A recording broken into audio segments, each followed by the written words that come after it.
Minha nora enfiou a mão na minha gaveta e levou minha aliança de casamento. Disse que era só emprestado para consertar o aro. Eu sorri, fingi acreditar e liguei para a joalheria na frente dela. Eles confirmaram. Nada foi agendado para conserto. Naquele exato momento, enquanto ela empalidecia na minha sala, liguei para meu filho e disse apenas: precisamos conversar. Agora. Ela não sabia, mas acabara de cavar a própria sepultura. Porque quem rouba de quem já foi humilhada a vida inteira, não imagina que a vítima possa ter guardado cada evidência, cada mentira, cada centavo desviado. E eu guardei tudo. Antes de continuar, por favor, inscreva-se no canal e deixe nos comentários de onde você está nos ouvindo. Meu nome é Helena. Tenho 61 anos e moro em Belo Horizonte, Minas Gerais, em uma casa que construí tijolo por tijolo ao lado do meu falecido marido, Antônio. Ele se foi há 4 anos, vítima de um infarto fulminante enquanto regava as orquídeas no quintal. Desde então, a casa ficou mais silenciosa, mas também ficou mais cheia de gente que não deveria estar aqui. Meu filho, Rafael, casou-se com Júlia há 6 anos. No início, tentei gostar dela. Tentei mesmo. Ela era bonita, articulada, sabia falar bem, mas havia algo nos olhos dela que me incomodava desde o primeiro jantar de apresentação. Uma frieza. Uma calculação constante, como se estivesse sempre medindo o valor das coisas e das pessoas. Quando Antônio morreu, eles moravam em um apartamento alugado no bairro Santa Efigênia. Rafael trabalhava como vendedor em uma loja de materiais de construção e Júlia era secretária em um escritório de advocacia. A vida deles era apertada, mas honesta. Pelo menos era o que eu pensava. 3 meses após o funeral, Rafael veio me visitar. Estava visivelmente abatido. Sentou-se na mesa da cozinha, onde tantas vezes tomamos café juntos, e disse que precisava de ajuda. O aluguel estava atrasado. Júlia tinha perdido o emprego, segundo ela, por cortes na empresa, e eles estavam à beira do despejo. Eu não hesitei. Disse que podiam vir morar comigo. A casa tinha 3 quartos, espaço de sobra e eu estava sozinha demais. Rafael chorou de alívio. Júlia, quando soube, agradeceu com um sorriso que não chegou aos olhos. Eles se mudaram em uma tarde de domingo. Júlia trouxe caixas e mais caixas de roupas, sapatos, bolsas. Rafael carregava os móveis com a ajuda de 2 amigos. Eu preparei um almoço de boas-vindas, frango com quiabo, arroz, feijão tropeiro, couve refogada, comida mineira, comida de casa. Durante o almoço, Júlia elogiou tudo, mas mal tocou no prato. Disse que estava de dieta. Rafael comeu em silêncio, com aquele jeito cansado de quem carrega um peso invisível. Eu observava os dois e já sentia que algo estava errado, mas ainda não sabia nomear. Os primeiros meses foram toleráveis. Júlia passava o dia inteiro no quarto, dizendo que estava enviando currículos. Rafael saía cedo e voltava tarde. Eu cuidava da casa como sempre fiz. Limpava, cozinhava, organizava. Eles comiam da minha comida, usavam minha água, minha luz, meu gás, e eu não cobrava nada. Eram meu filho e minha nora. Família é assim, pensei. Mas Júlia começou a mudar. Aos poucos, ela passou a circular pela casa como se fosse dona. Reorganizava os móveis da sala sem me perguntar. Trocava a posição dos quadros, mexia nos armários da cozinha e reclamava da bagunça, sendo que eu sempre mantive tudo impecável. Um dia, encontrei-a revirando o armário da despensa. Perguntei se estava procurando algo. Ela nem se virou. Disse apenas: "Você guarda as coisas de um jeito esquisito." E continuou mexendo. Rafael nunca intervinha. Quando eu tentava conversar com ele, ele desviava o olhar e murmurava: "Mãe, ela tá estressada, ainda não achou emprego." E eu engolia a irritação, porque eu não queria ser o tipo de sogra que cria caso, que expulsa o filho de casa, que destrói casamentos. Mas Júlia não parava. Ela começou a usar minhas panelas para cozinhar, quando cozinhava, o que era raro, e nunca lavava. Deixava tudo empilhado na pia. Usava minhas toalhas de banho e as largava molhadas no chão do banheiro. Pegava meu carro sem avisar, dizendo que precisava resolver umas coisas e voltava horas depois, com o tanque vazio. Reclamei uma vez, apenas uma. Disse que, se fosse usar o carro, pelo menos colocasse gasolina. Júlia me olhou com desdém e respondeu: "Helena, Relaxa, não é como se você usasse o carro todo dia mesmo. Senti o sangue ferver, mas respirei fundo. Rafael estava na sala, ouviu tudo e não disse uma palavra. A partir daquele dia, entendi que Júlia não me via como a dona da casa. Ela me via como uma intrusa no espaço que na cabeça dela já era seu. As coisas pioraram. Júlia começou a trazer amigas para casa, sem avisar. Faziam festinhas na varanda, bebiam vinho, riam alto até tarde. Eu ficava no meu quarto, ouvindo o barulho, me sentindo deslocada na minha própria casa. Uma noite desci para pegar água. Elas estavam na cozinha. Quando entrei, o silêncio foi imediato. Uma das amigas me olhou de cima a baixo e sussurrou algo para Júlia. Elas riram. Não ouvi o que foi dito, mas senti. Peguei minha água e voltei para o quarto. Sentei na cama e, pela primeira vez desde que Antônio morreu, chorei. Não de tristeza, de raiva, de humilhação. No dia seguinte, decidi que precisava agir. Não de forma impulsiva, mas estratégica. Comecei a observar Júlia mais de perto. Suas saídas, seus horários, suas conversas ao telefone. Percebi que ela mentia. Muito. Dizia que ia a entrevistas de emprego, mas voltava com sacolas de compras. Dizia que estava sem dinheiro, mas usava roupas novas, tinha unhas feitas, cabelo sempre impecável. De onde vinha o dinheiro? Resolvi investigar. Fui até o quarto deles quando ambos saíram. Não mexi em nada, apenas observei. E encontrei, escondidos embaixo do colchão, 3 cartões de crédito. Um estava no meu nome. Meu coração disparou. Peguei o cartão, fui até o computador e acessei a fatura online. Mais de R$ 12.000 em compras. Roupas, sapatos, restaurantes, salão de beleza. Tudo feito por Júlia. Ela havia solicitado um cartão adicional na minha conta sem eu saber. Usou meus documentos, que estavam guardados em uma gaveta do escritório. E gastou. Gastou como se o dinheiro fosse infinito. Imprimi a fatura. Guardei em um envelope. E esperei. 2 dias depois, na hora do jantar, coloquei o envelope sobre a mesa. Rafael estava servindo o prato. Júlia estava mexendo no celular.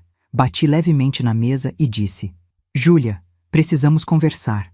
Ela ergueu os olhos, irritada. Sobre o quê? Abri o envelope e mostrei a fatura. Sobre isso. O rosto dela perdeu a cor. Rafael parou de comer e olhou para o papel, confuso. O que é isso, mãe? É a fatura do cartão de crédito que sua esposa solicitou em meu nome. R$ 12.000 em compras, sem minha autorização. Júlia tentou se recuperar. Helena, eu ia te falar. Eu precisava de algumas coisas e... Você roubou. Minha voz saiu firme, sem tremer. Usou meus documentos, abriu um cartão em meu nome e gastou meu dinheiro. Isso é crime. Rafael estava pálido. Júlia, isso é verdade? Ela tentou chorar. Rafael, eu não tive escolha. Sua mãe não me dá dinheiro para nada. Eu precisava... Eu pago todas as contas desta casa. Minha voz subiu. Você come da minha comida, usa minha água, minha luz, meu carro. E ainda assim não foi suficiente. Você precisava roubar. Rafael levantou-se atordoado. Júlia segurou o braço dele, implorando. Amor, por favor, eu vou devolver. Com que dinheiro? Perguntei, fria. Você não trabalha, não procura emprego, passa o dia inteiro gastando o que não é seu. Foi então que Rafael perguntou, com a voz quebrada. Mãe, o que você vai fazer? Eu olhei nos olhos do meu filho, depois nos olhos de Júlia, e disse, vou dar uma chance, uma única chance. Você vai devolver cada centavo e vai sair da minha casa. Júlia explodiu. Você não pode fazer isso. Eu sou casada com seu filho. E eu sou dona desta casa. Se até amanhã de manhã você não tiver saído, vou registrar um boletim de ocorrência. E acredite, Júlia, não vai ser bonito. Rafael tentou intervir, mas eu o interrompi. Filho, eu te amo, mas não vou mais aceitar ser roubada e humilhada na minha própria casa. Ela escolheu esse caminho.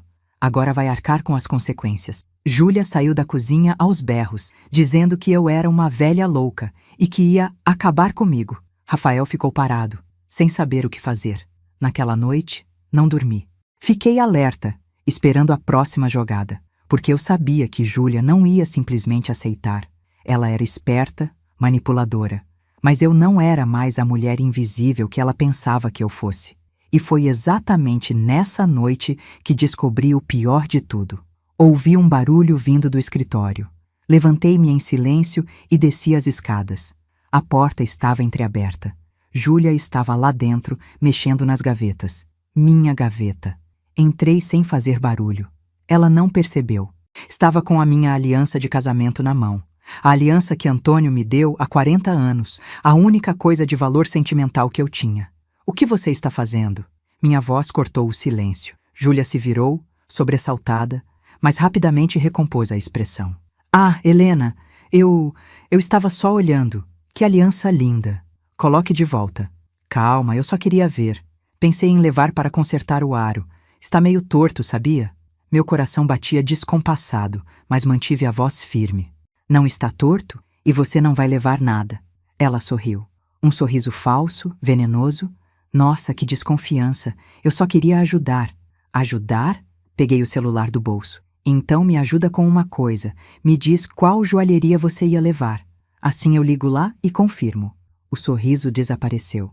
Não precisa disso. Eu insisto. Disquei o número da joalheria do shopping, a única que conhecíamos. Coloquei no viva voz. Quando atenderam, perguntei se haviam recebido algum pedido de conserto para uma aliança de ouro, em nome de Júlia ou Helena. A resposta foi não. Desliguei. Olhei para Júlia. Então, que joalheria era? Ela engoliu seco. Devolveu a aliança na gaveta e tentou sair. Segurei o braço dela. Você acabou de tentar roubar a aliança do meu falecido marido. Eu não estava roubando. Estava. E eu vou provar. Foi aí que liguei para Rafael. Ele desceu correndo. Quando viu a cena, eu com o celular na mão, Júlia com lágrimas falsas escorrendo, perguntou o que estava acontecendo. Contei. Tudo. A aliança, a mentira sobre o concerto, a ligação para a joalheria. Rafael olhou para Júlia como se a visse pela primeira vez. Júlia, por quê? Ela tentou se defender. Disse que eu estava exagerando, que era tudo um mal-entendido. Mas Rafael não era mais o mesmo homem passivo de antes. Algo havia se quebrado. Júlia, ele disse com a voz trêmula, você precisa sair, agora. E foi naquele momento, com Júlia berrando, com Rafael desmoronando, que entendi. A guerra apenas começou, porque o que eles não sabiam era que eu tinha muito mais guardado do que apenas faturas e provas de roubo. Eu tinha gravações. E elas iam mudar tudo. Júlia saiu de casa naquela madrugada, mas não foi embora de verdade. Ela fez o que pessoas como ela sempre fazem. Se fez de vítima. Ligou para a mãe dela, Dona Marlene, chorando, dizendo que eu a havia expulsado sem motivo, que eu era uma sogra abusiva, que estava destruindo o casamento dela com Rafael. Marlene ligou para mim no dia seguinte, às 7 da manhã. Atendi ainda sonolenta. Helena, que história é essa de você ter botado minha filha para fora de casa? A voz dela era estridente, acusatória. Respirei fundo. Bom dia, Marlene. Sua filha tentou roubar minha aliança de casamento.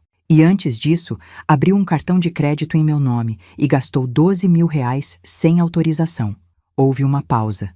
Depois, ela explodiu. Minha filha não é ladra. Você está inventando isso porque nunca gostou dela. Marlene, eu tenho provas, faturas, gravações de câmeras. Câmeras? Ela gargalhou, incrédula. Você está filmando minha filha dentro da sua casa? Isso é invasão de privacidade. Não quando a pessoa está roubando. Minha voz saiu firme. E se você quiser ver as provas, estou à disposição. Mas sua filha não volta para esta casa. Ela desligou na minha cara. Fiquei ali, sentada na cozinha, segurando o telefone. Sabia que aquilo estava longe de terminar. Júlia não era do tipo que aceita a derrota. E, de fato, não aceitou. 3 dias depois, recebi uma notificação judicial. Júlia estava me processando por danos morais e expulsão indevida. Alegava que eu a havia humilhado, que tinha direitos como nora, que a casa também era dela porque era casada com meu filho. Quando abri o envelope e li o conteúdo, senti uma mistura de indignação e, estranhamente, alívio, porque agora tudo ia para o tribunal. E no tribunal, mentiras não sobrevivem. Liguei para minha advogada, doutora Beatriz, uma mulher de 50 e poucos anos, cabelos grisalhos presos em um coque impecável, dona de uma firmeza que sempre me tranquilizou. Helena, ela disse após ler os documentos, essa ação não tem fundamento, mas você vai precisar apresentar todas as provas que tem. Tudo. Eu tenho, respondi. Tenho muito mais do que ela imagina. E era verdade. Porque o que Júlia não sabia, o que ninguém além de mim e da empresa de segurança sabia, era que instalei câmeras discretas pela casa 2 anos antes. Não por desconfiança de Rafael ou de Júlia, mas por segurança. Moro sozinha desde que Antônio morreu, e o bairro, embora tranquilo, já teve alguns casos de furto. As câmeras estavam na sala, no corredor e, por insistência do técnico, no escritório, onde guardava documentos importantes. Tudo gravado em nuvem, acessível pelo celular. E eu tinha gravações, de tudo. Júlia entrando no escritório às escondidas. Júlia revistando minhas gavetas. Júlia pegando documentos, fotografando com o celular. Júlia usando meu computador sem permissão. E claro, a cena da aliança. Passei a tarde organizando tudo. Fiz um relatório detalhado, com datas, horários, descrições. Separei as faturas do cartão de crédito, os comprovantes das compras, os extratos bancários. Imprimi conversas de WhatsApp em que Júlia pedia dinheiro emprestado para amigas, dizendo que a velha não dava nada para ela. Doutora Beatriz revisou tudo e sorriu. Helena, com isso aqui, não só você ganha a ação, como pode processar ela por estelionato, uso indevido de documentos e invasão de privacidade. Você quer ir até o fim? Olhei para as provas espalhadas sobre a mesa. Pensei em Rafael, no quanto isso ia machucá-lo. Mas pensei também em mim, na humilhação que suportei, no desrespeito, na invasão. Quero, respondi. Mas primeiro, quero que ela saiba que eu sei de tudo. Quero ver a cara dela. Doutora Beatriz assentiu. Então vamos marcar uma audiência de conciliação. Lá você apresenta as provas. Se ela quiser recuar, ainda dá tempo. Se não, partimos para o processo. A audiência foi marcada para uma terça-feira, às 10 da manhã, no Fórum da Comarca de Belo Horizonte. Cheguei pontualmente, acompanhada de doutora Beatriz. Júlia chegou 15 minutos atrasada, com Marlene ao lado e um advogado que parecia ter acabado de se formar. Jovem, inseguro, folheando papéis nervosamente. Quando Júlia me viu, fez questão de desviar o olhar, como se eu fosse invisível. Marlene, por outro lado, me fuzilou com os olhos. Entramos na sala de conciliação. A mediadora, uma mulher de meia idade, de óculos e expressão cansada, pediu que todos se sentassem. Bom, ela começou. Estamos aqui para tentar uma solução amigável antes de prosseguir com o processo. Doutora Beatriz, a senhora gostaria de se pronunciar? Doutora Beatriz abriu a pasta. Sim, minha cliente, senhora. Helena está sendo acusada de danos morais e expulsão indevida. Gostaria de esclarecer que a senhora Júlia não foi expulsa. Foi convidada a se retirar após cometer crimes dentro da residência da minha cliente. O advogado de Júlia se remexeu na cadeira. Que crimes? Doutora Beatriz colocou a primeira prova sobre a mesa. A fatura do cartão de crédito. Estelionato, a senhora. Júlia solicitou um cartão de crédito adicional em nome da minha cliente, sem autorização, e realizou compras no valor de R$12.000. Júlia abriu a boca para protestar, mas doutora Beatriz continuou. Além disso, temos aqui. Colocou os prints de conversas. Mensagens em que a senhora Júlia se refere à minha cliente de forma depreciativa, pedindo dinheiro emprestado a terceiros sob falsos pretextos. Marlene bufou. Isso não prova nada.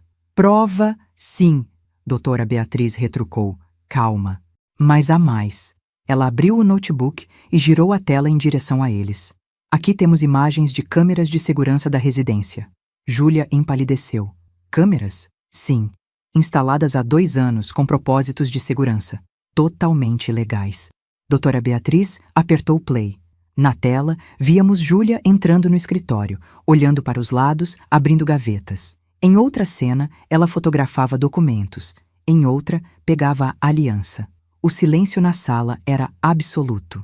O advogado de Júlia fechou a pasta, visivelmente desconfortável. Marlene estava boquiaberta. Júlia, por fim, começou a chorar. Mas não eram lágrimas de arrependimento. Eram de raiva, de humilhação por ter sido pega. Isso é armação! Ela gritou. Você manipulou essas imagens! Doutora Beatriz suspirou. As imagens têm carimbo de data e hora, fornecidos pela empresa de segurança, que pode atestar sua autenticidade.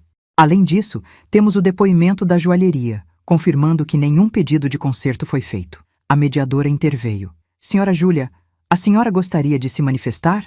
Júlia limpou as lágrimas com raiva. Ela me tratava mal, me humilhava. Eu precisava daquele dinheiro. Para quê? Perguntei. Minha voz saiu mais firme do que esperava. Para comprar roupas de grife? Fazer unhas? Jantar em restaurantes caros enquanto eu pagava todas as contas da casa? Ela me encarou, os olhos cheios de ódio. Você nunca me aceitou, sempre me olhou de cima. Eu te recebi na minha casa, respondi, sentindo a emoção subir. Te dei um teto, comida, dignidade. E você me roubou. Roubou meu dinheiro, meus documentos, minha aliança. A aliança que meu marido me deu. E ainda tem coragem de se fazer de vítima? Marlene tentou defender a filha. Helena, você é uma mulher sozinha, com uma casa grande. Podia ajudar mais. Ajudar? Repeti incrédula. Marlene, eu paguei tudo.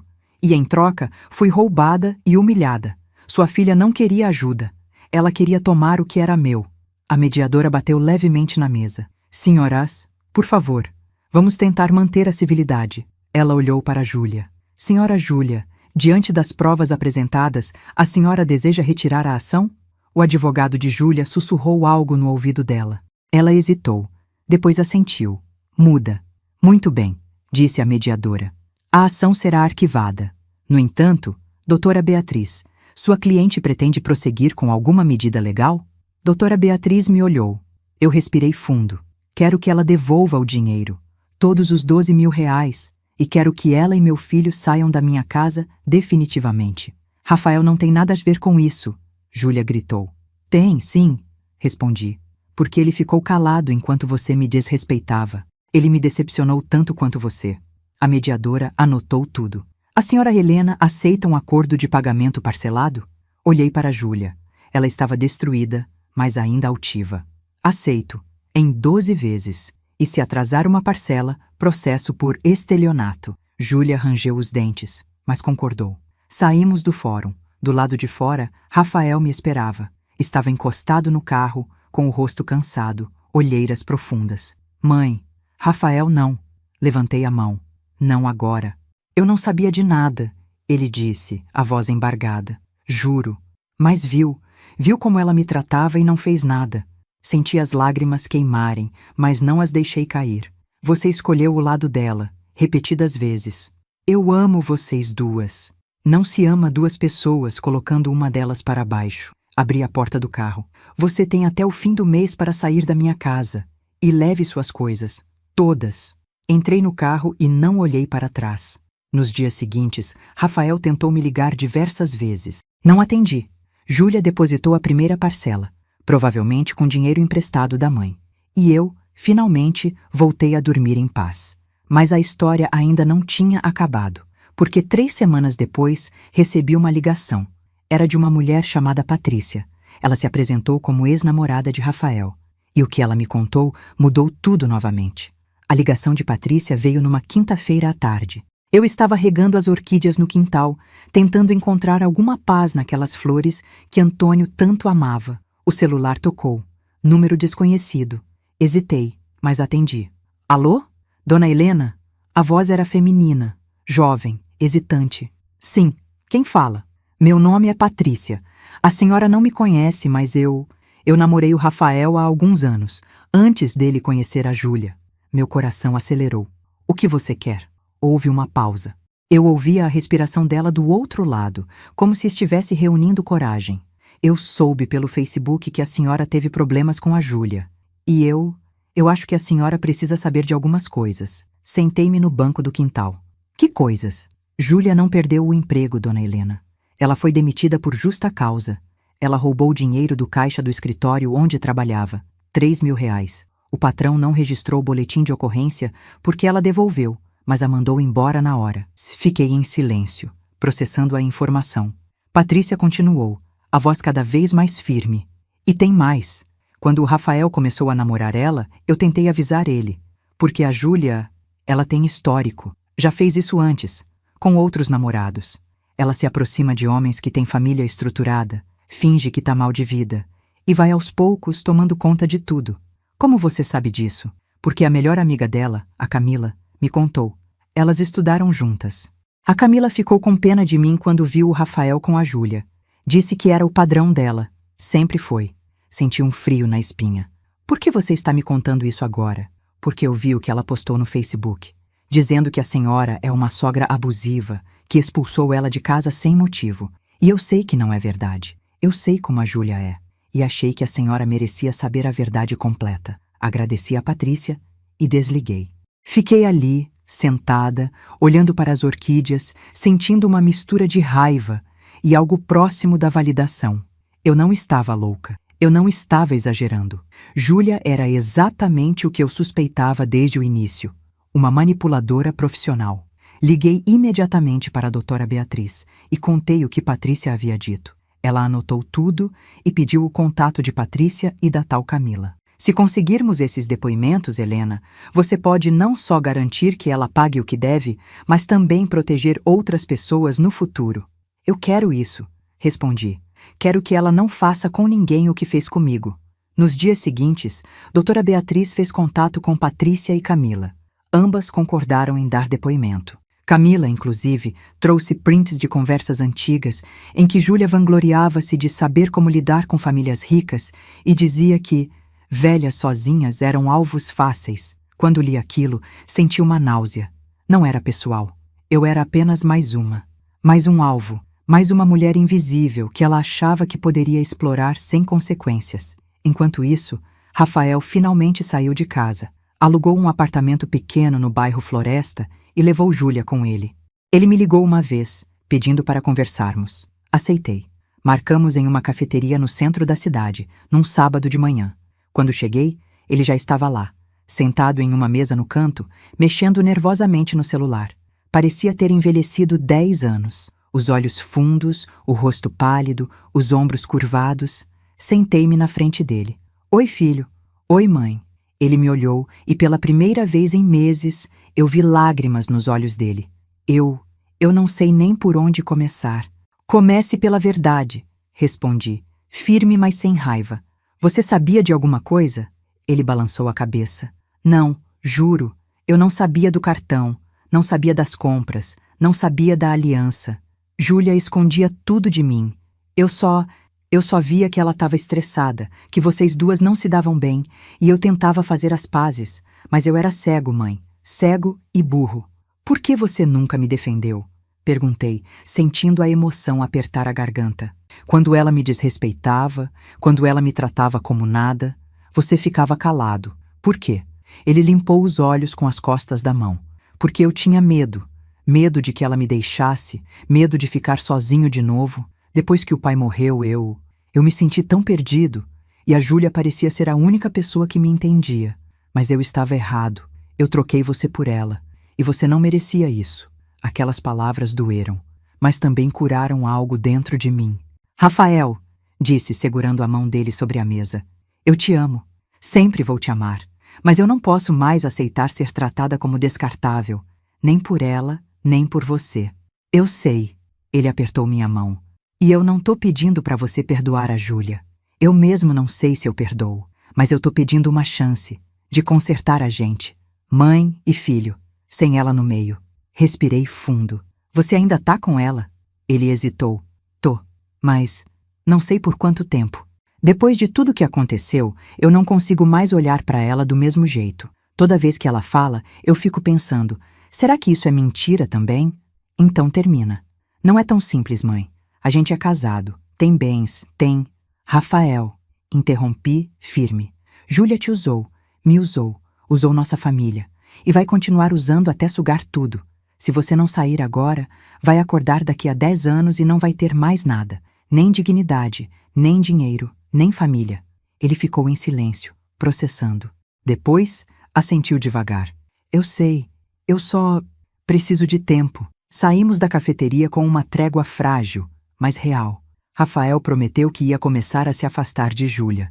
Eu prometi que ia tentar reconstruir nossa relação, mas no meu tempo, nos meus termos. 2 semanas depois, Júlia atrasou a segunda parcela do acordo. Liguei para ela. Júlia, cadê o dinheiro? Helena, eu não tenho agora. Você vai ter que esperar. Não vou. A gente fez um acordo. Se você não pagar, eu processo. Ela riu.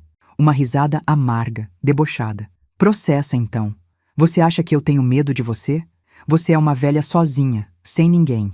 Eu tenho o Rafael. Eu sempre vou ter ele. Desliguei na cara dela e fiz exatamente o que prometi. Protocolei o processo por estelionato, anexando todas as provas, faturas, gravações, depoimentos de Patrícia e Camila. Júlia foi notificada 3 dias depois, e segundo Rafael me contou mais tarde, ela entrou em pânico. Tentou convencê-lo a me processar de volta, a inventar alguma coisa. Mas Rafael, pela primeira vez, disse não. Mãe, eu falei para ela que não vou mais fazer isso. Não vou mais ficar do lado dela contra você. Ela ficou doida. Quebrou coisas dentro do apartamento, gritou que eu era um covarde, mas eu não voltei atrás. Foi quando Júlia cometeu o erro final. Desesperada, ligou para a mãe dela, Marlene, e contou uma versão distorcida de tudo. Marlene, furiosa, foi até minha casa. Toquei a campainha às 9 da noite. Atendi pelo interfone. Helena, abre essa porta agora. Marlene, é tarde. Volte amanhã. Eu não vou embora. Você destruiu minha filha.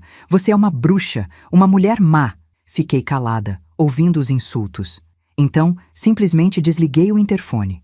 Ela ficou berrando lá fora por uns 10 minutos antes de desistir. No dia seguinte, registrei um boletim de ocorrência por perturbação e ameaça. Mais provas para o processo. A audiência de instrução foi marcada para um mês depois. Compareci com doutora Beatriz. Júlia compareceu com um advogado novo. O anterior havia abandonado o caso. Rafael não foi. Mandou uma mensagem dizendo que não aguentava mais estar entre nós duas. Durante a audiência, Júlia tentou de tudo. Chorou, disse que estava passando por depressão, que não tinha condições de pagar, que eu estava sendo cruel. O juiz ouviu tudo com paciência. Depois, ouviu os depoimentos de Patrícia e Camila. Viu as gravações. Analisou as faturas. No final, ele foi claro. Senhora Júlia, a senhora cometeu estelionato. As provas são contundentes. Vou determinar que a senhora pague integralmente o valor devido, acrescido de juros e correção monetária. Além disso, vou aplicar uma pena restritiva de direitos. A senhora vai prestar serviços comunitários por 6 meses. Júlia ficou lívida. Marlene, que estava na plateia, começou a gritar que aquilo era injustiça. Foi retirada do tribunal. Saí de lá com a sensação de missão cumprida. Não era sobre vingança. Era sobre justiça. Sobre dizer claramente que não se pode tratar as pessoas como objetos descartáveis. Naquela noite, Rafael me ligou. Mãe, eu terminei com a Júlia. Fiquei em silêncio. Eu percebi que você estava certa, desde o começo. E eu fui covarde, mas agora acabou. Eu assinei os papéis do divórcio. Ela saiu do apartamento. E eu queria saber se, talvez um dia, você possa me perdoar. Fechei os olhos, sentindo as lágrimas escorrerem. Rafael, eu já te perdoei, mas a confiança, essa vai demorar. Eu sei, e eu vou fazer por merecer. Depois dessa conversa, aos poucos, Rafael e eu começamos a reconstruir o que havia sido quebrado. Não foi fácil, não foi rápido, mas foi real.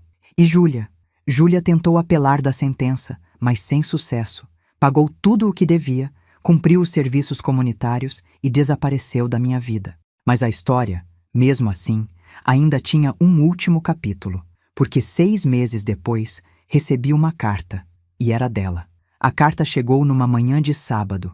O envelope era simples, branco, sem remetente. Apenas meu nome escrito à mão, com aquela letra que eu reconheci imediatamente. Era de Júlia. Sentei-me à mesa da cozinha, com uma xícara de café ao lado, e abri o envelope devagar. Dentro, 2 folhas dobradas. Comecei a ler.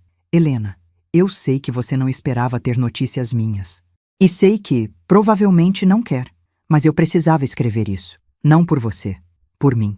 Esses últimos meses foram os piores da minha vida. Perdi tudo.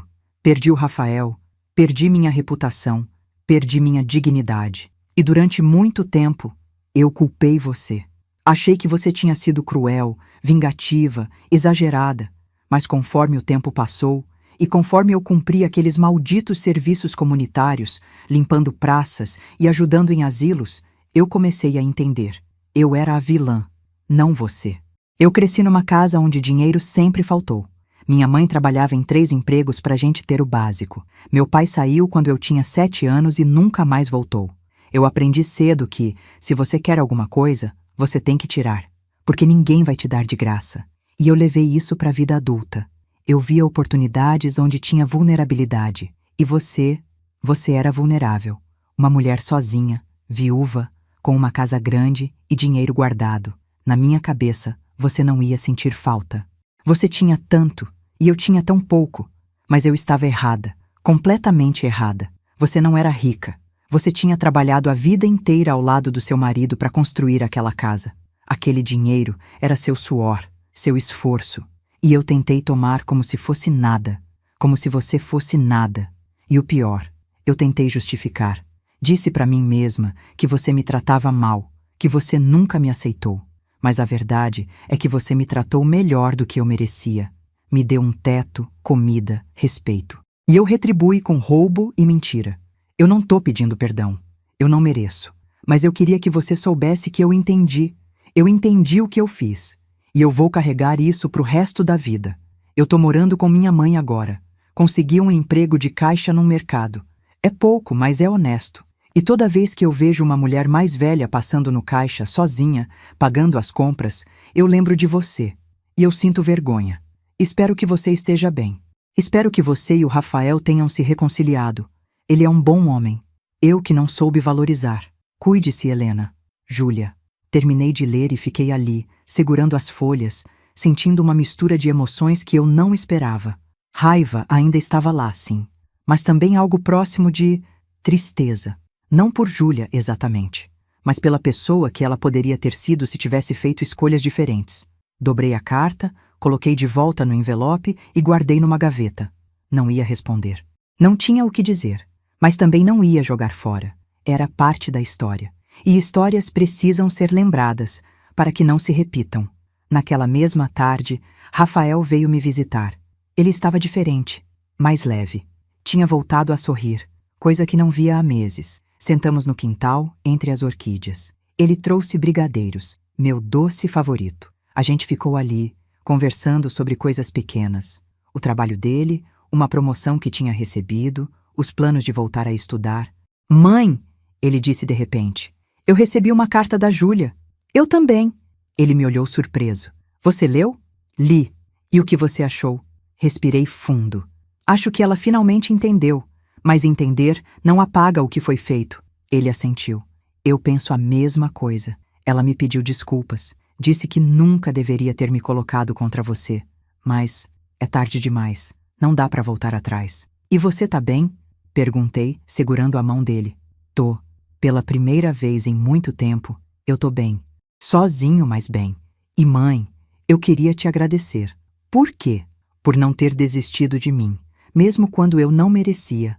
Mesmo quando eu escolhi o lado errado, você podia ter me cortado da sua vida, mas não cortou. E isso me salvou. Senti as lágrimas subirem, mas dessa vez deixei cair. Eram lágrimas boas, de alívio, de recomeço. Você é meu filho, Rafael. Eu nunca vou desistir de você. A gente ficou ali até o sol começar a se pôr, pintando o céu de laranja e rosa. E pela primeira vez em muito tempo, senti que a casa estava em paz. Passaram-se alguns meses. Júlia nunca mais entrou em contato. Segundo Rafael, ela havia se mudado para outra cidade, tentando recomeçar. Marlene, a mãe dela, tentou me procurar uma vez, pedindo desculpas pelo comportamento da filha. Aceitei as desculpas, mas deixei claro que não queria mais contato. Algumas pontes são melhores quando ficam queimadas. Rafael começou a me visitar toda semana. Aos poucos, a confiança foi sendo reconstruída. Ele trouxe uma namorada nova para me conhecer, uma moça chamada Carla, professora de história, de sorriso genuíno e olhar tranquilo. Conversei com ela durante horas. E quando ela foi embora, Rafael me perguntou, e aí, mãe, o que você achou? Achei que ela é real, respondi. E isso é tudo o que importa. Ele sorriu, aliviado. Quanto a mim, voltei à minha rotina. Cuidei do jardim, retomei as aulas de pilates, voltei a encontrar as amigas para café. Reinstalei minha vida, minha paz, meu espaço. Mas a história de Júlia me ensinou algo importante. Não se pode ser invisível na própria vida. Durante anos, eu fui condescendente demais, silenciosa demais, tolerante demais. Achei que manter a paz era mais importante do que manter a dignidade. Mas não é. Paz sem respeito não é paz. É rendição. e eu não estava mais disposta a me render. Um ano depois, eu estava organizando o escritório quando encontrei a aliança de Antônio, a mesma que Júlia tentou roubar. Segurei-a entre os dedos, sentindo o peso daquele anel, não apenas o peso do ouro, mas o peso das memórias. Antônio sempre dizia: Helena, você é forte, mais forte do que imagina. Só precisa acreditar nisso. Na época, eu achava que ele estava exagerando, mas agora eu entendia. A força não é nunca cair. A força é levantar depois de ter sido derrubada e seguir em frente, com a cabeça erguida. Coloquei a aliança de volta na gaveta e fechei com cuidado. Aquela história tinha terminado, mas a minha continuava. Epílogo. Hoje, quando me perguntam sobre o que aconteceu com Júlia, eu digo a verdade. Ela tentou me roubar, mas, no final, perdeu muito mais do que levou. Perdeu a confiança, a credibilidade, a família que poderia ter tido. Eu, por outro lado, recuperei o que realmente importava: minha dignidade, minha voz, meu filho. E aprendi que nunca é tarde para se defender. Nunca é tarde para dizer não. Nunca é tarde para escolher a si mesma. Porque subestimar uma mulher que já perdeu o medo é o maior erro que alguém pode cometer. E Júlia cometeu esse erro. Pagou o preço. E eu segui em frente. Mais forte, mais consciente e, finalmente, em paz. Se você chegou até aqui, muito obrigada por ouvir minha história. Se você também já passou por algo parecido, saiba que você não está sozinha. E que é possível, sim, sair do outro lado. Com dignidade, com força e com a cabeça erguida. Inscreva-se no canal, deixe seu like e compartilhe essa história com quem precisa ouvir. Até a próxima!